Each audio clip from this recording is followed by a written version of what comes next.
Welcome to Career Tools. This week, Communicating Across the Language Barrier, Chapter 3, Written Communication, Part 2. The questions this cast answers are: how do I present to an audience with a different first language to me? How do I work with a colleague who has a different first language to me? And how do I communicate across a language barrier? When it comes to communication, it's easy to think of yourself as good enough. After all, you've been doing it your entire life and it's gotten you this far. But the way that human beings build trust and in turn relationships is by constantly communicating with one another. So while you are good in your own right, there's no harm in a little bit of improvement. Join us at one of our Effective Communicator conferences to take your communication skills to the next level. Register today at manager-tools.com/training. Now, we said that people would ask questions and that's irritating, but we're now going to say not only should you send the material ahead of time and open yourself to questions, we are going to suggest that you actually solicit questions. That means you're going to ask people if they have any questions. And there's a really good reason for that. We recommend you always do this. Always ask for questions about what you're sending. When you send materials ahead of time, the questions you're asked give you really valuable information. They tell you where the material is confusing or hard to interpret. They tell you where you need to rewrite or use an example or add a diagram or just go slower in that part of your presentation. It tells you where are the pieces that are difficult to understand. And that's awesome. That makes your presentation or your written piece of communication better. Absolutely. You can make enhancements. Imagine if we sent our Effective Manager Conference deck to someone in a non-English speaking country.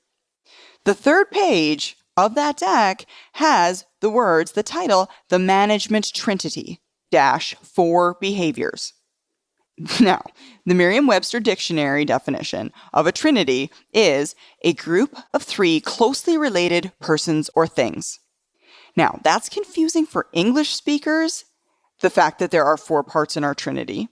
And it's often something that we get questions about. Matter of fact, as a presenter, I oftentimes draw attention to that. I'll read the heading and say the management trinity includes 4 behaviors. And before I explain them, let me tell you why that is. You just head that off at the pass because every time you do it, you get questions about it, right? And so what you've done is have changed your presentation in order to account for the fact that you've got questions and you know, therefore, that people in the audience are confused. You're a genius. You did exactly what we said. Thanks. Right? Not only that, but I know if I don't address that, the question is floating in their brain and putting them in a position whereby they are incapable of comprehending the words that I say because they are so distracted by an idea bumping around inside their heads that they can't even think about what I'm saying next. Yeah. So for that reason, I know a lot of my audience isn't going to ask it. I want to get that question outside of their heads so they can pay attention to what I'm trying to say. The management trinity 4 behaviors, we've just said, it's confusing enough if you speak English. But if you were trying to translate that, you would be convinced that you were missing something, that there was some other meaning that the dictionary didn't have. And you'd be right? Because we are using trinity in inverted commas incorrect way, because a trinity has to be 3. So, for us, it's something we use every day. When our team is together, when we're communicating with clients or anybody on the website or our listeners, we use trinity to mean 4 things all of the time. And what happens is when you do that, you forget that people don't understand that trinity means 4 things. It's kind of like just now when we were talking about DISC.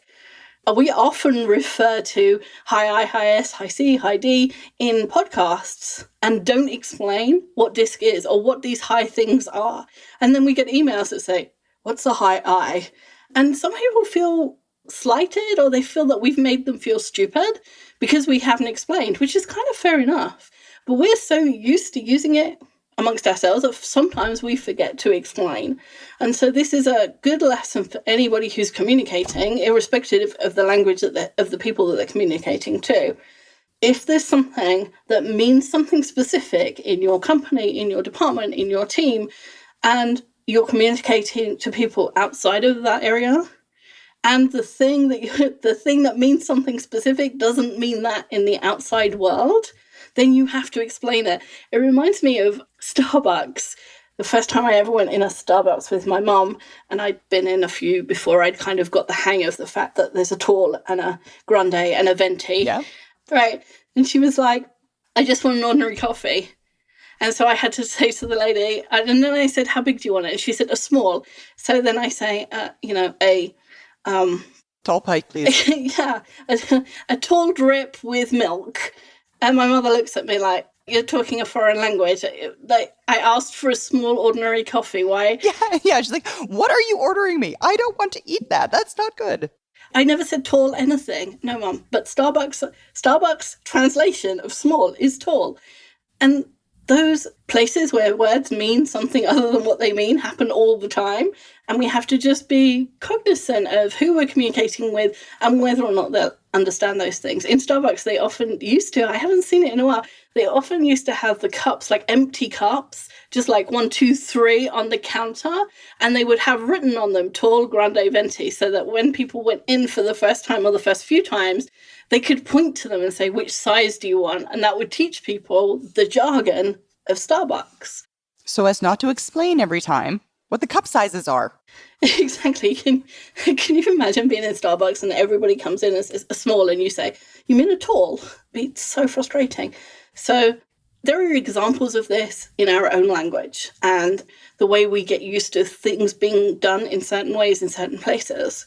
But when you're doing it in a foreign language as well, just makes everything 500 times more difficult. Absolutely.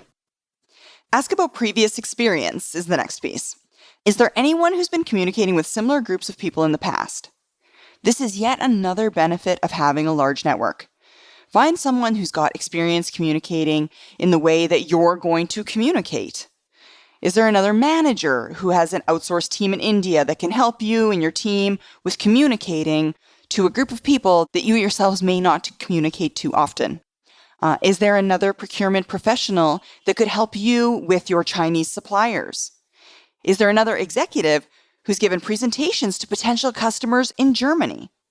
Borrow the experience from those that you know, those in your network, and learn the lessons the easy way. Those lessons that they learned the hard way, you can borrow them and reuse them. Why reinvent the wheel? Someone you know already invented it. Borrow their wheel. We used to do this when I was a recruiter. I was an outsourced recruiter that worked for a big company. And as outsourced recruiters, we had people that we worked with a lot. But every now and again, we would be given someone that a hiring manager who we'd never worked with, who was in a department or a part of the company we'd never worked with. And the first thing you would do is get on the phone to the person you knew who'd worked either with that hiring manager or with that department. Say, hey, what are they like? What's important to them? What should I do? What's important to know about going to their site? Like, do I have to be half an hour early because I have to sign in and I have to do the photograph thing or whatever? We just basically borrowed somebody else's knowledge, somebody who already had that knowledge. The other way you can do it is the other way around. So if you have the people who have experience being communicated to. So, for example, if you know someone who's an Indian national on an outsourced team who has had an American manager, you could go to that person and say, okay, what did the American manager do wrong? Or what did they try to communicate that didn't go across? Or what did they do that seemed really odd to you guys and you didn't like it? If you're working with Chinese suppliers, if you can't find someone who is in your position working with Chinese suppliers, maybe you can find a Chinese supplier who has worked with other people in a similar position to you so they can tell you what the pitfalls are. If you know Germans and you're on a US sales team and you're going to be communicating with Germans or you're going to be trying to make a sale in German or in Germany, if you can't find a US person who's made a sale in Germany, maybe you can find some Germans who have been sold to, or where a US guy has attempted to sell to them and failed. Yes, exactly. Even an attempt. Yeah, you can find out what went wrong and what went right and what things that those people learn. I hesitate to use the word culture. There are traditions in some countries where it is correct to bring a gift. If you brought a gift to an American meeting, they probably could be quite confused because it's not part of what's done here. It's not a tradition here. But in some countries, they would be confused if you didn't take a gift. Now, a lot of the time people say you would have insulted them and they won't give you the business, which is not true. They may be confused. They may think it's odd. They may think, oh, it's a shame that person didn't follow our tradition. But nearly always, if they're dealing with someone from another country, they know that you don't know their traditions. It's not like, you go to Japan and you forget to do the whole business card with two hands thing. If you just hand over your business card with one hand, the Japanese don't think, oh my gosh, we've been insulted. I'm never talking to this person again. They think, oh, funny Americans. They don't get it. They hand over their business cards like they're, bus tickets. Funny Americans.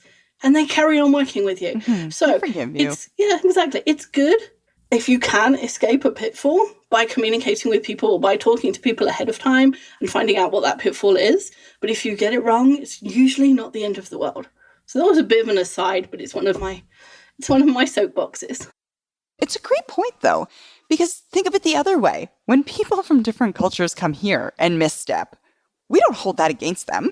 We forgive them because we know they don't get our rules. They don't know how it works here, and it's fine, and we're okay with it. Right, British people often say, oh, Americans, they're so loud. But if you're in a restaurant, there's a bunch of Americans being loud, which they are. English people don't get up and go, you have to leave our country. You're a terrible person. They go, God, Americans, they're all so loud. And they roll their eyes and nothing happens because we understand there's a difference in the way we were brought up and the customs and the traditions. All right. And our last piece is learn from your own experience. Now, the faster we're moving, the less likely we are to look back at a project or a meeting or an email or a conversation and think to ourselves what worked and what didn't. Re-examine the situation. Yet, this is a treasure trove of information that'll make future communication so much easier. Take this relatively simple example, which I know from experience.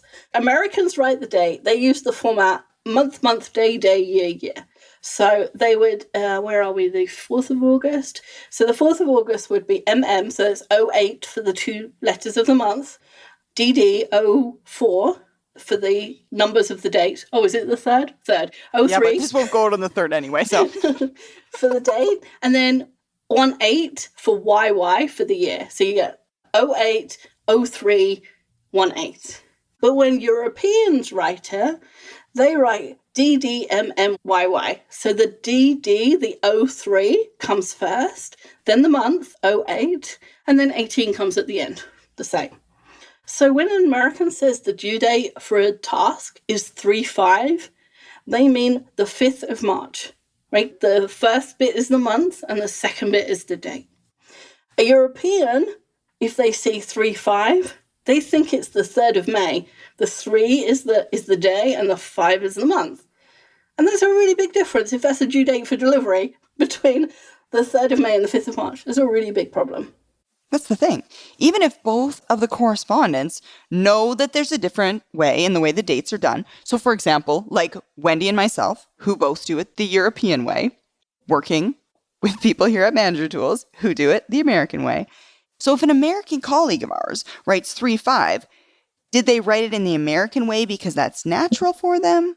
Or did they write it in the European way, knowing that they're talking to us and that's the way we would interpret it, and communication is what the listener does, so let me write it in their way. It will be easier for them. Maggie often does this. She'll write 3/5 and I'm like, did you write it my way so that I knew or did you write it your way? I still don't know. Even though I know both ways, I still don't know which way you wrote it. Right. If both of them are less than 12, I can't even do math. I'm like, well, how am I going to figure it out? So confusing. I can do math if it's more than 12, but obviously I can't, right? It's confusing. The solution is simple. And I know this because we did it with all of the spreadsheets, anything that has a due date all over Manager Tools, instead of using 2 digits or 2 integers for the month, we use 3. So instead of writing 08, we would write AUG. Because then it doesn't matter whether it's AUG 05 or 05 AUG, we all know it's August. We all know it's August. And it takes some practice. Because it's not right for anybody. It's a kind of compromise that's not good for anybody. Once you've practiced it and you do it by habit, it's so much easier and you never get confused about dates. And that's one small example. Yeah, super simple. But if you take the time to review your previous communication, whether it's a short email or a full day-long presentation, and just re-examine it and think to yourself, okay, what worked and what didn't? Where did communications cross and they were misinterpreted? Then you can adjust accordingly in the future based on those previous experiences. You can re-clarify what you're looking to say, knowing that there are potentially some pitfalls. There are some landmines in how I might want to communicate. So let me get out ahead of those. My favorite thing about communication is it's the one thing we do all day, and therefore it's the thing that you can practice all day. All the time. You can practice communication with anyone you meet at any time. It doesn't have to be someone at work. It can be the grocery store. It can be, the paper delivery guy. You can watch videos. You can watch TV. If you watch a British TV show, if you watch the show Sherlock, and then compare that with the American version, which is Elementary, they're not quite, but they're both about Sherlock Holmes, you'll notice there's differences.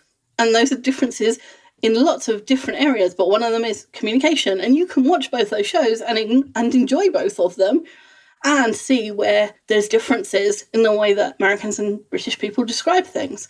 And American and British are supposed to be close languages. If you try American and German, obviously there's a lot more differences. There's a lot more differences. Mm-hmm. That's my favourite thing about communication. You can practice all the time. Communicating across the language barrier is really good. Like, don't think of it as a burden. Don't think, oh God, I'm taking on this team and there's 3 people in Germany and they're German. They're so don't think of it like that. Think of it as a fun experiment. It's fun to find the ways that you do communicate the same and different ways to communicate. It's fun to solve that puzzle. But it also, the more you practice communicating with someone where it's difficult to communicate with them, it makes communicating with people for whom it's easy for you to communicate with easier. I didn't explain that very well. But if you think about athletes, they often train at high altitude because there's less oxygen up there.